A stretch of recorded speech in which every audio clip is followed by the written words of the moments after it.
Sports commerce platform Fanatics entering into a long-term partnership with Nike to manufacture college sports fan apparel. Josh Schafer's here with that story. And Josh, from a business perspective, what does this mean for Fanatics and for Nike?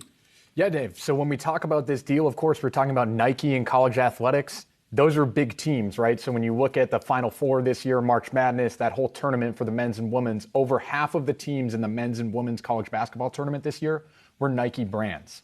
And so in a statement provided to Yahoo Finance, the CEO of Fanatics Commerce, Doug Mack, referenced that this deal is really going to lead to faster speed to market for Nike college gear.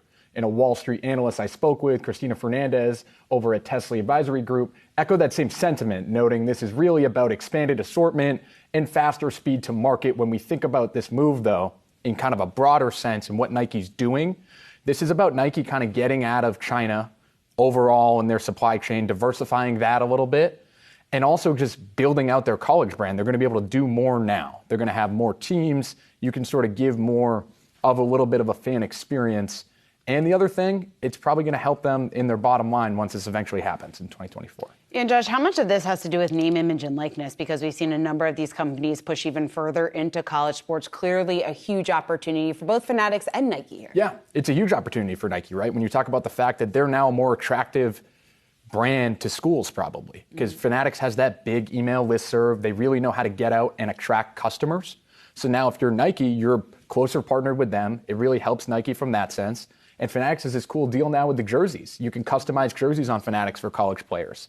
And a final thing with NIL that I always love to point out, when we talk about these buzzy moments that the kids make the t-shirts of, right? The fun stuff, March Madness, you hit a three-pointer and you get that t-shirt.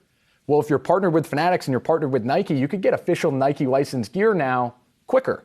And those are the deals this March Madness that we saw that did really well. Something quick off a buzzy moment, that's big NIL money for the kids. Yeah. And some nice kickback for Nike, too. Really interesting when you talked about perhaps getting out of China. I want to ask you quickly, what's next for Fanatics? Is it going public? Is it sports betting? What's the next frontier? It's got to be sports betting that we're watching, right? What are they going to do with that Fanatics sportsbook? We know Michael Rubin made the move out of Harris Blitzer as far as the ownership of the 76ers goes and the Devils. That's right. They're now freed up to get into sportsbook and into sports gambling more. When are they going to get in? We've heard maybe potentially end of summer, heading into the fall. Where's it going to be?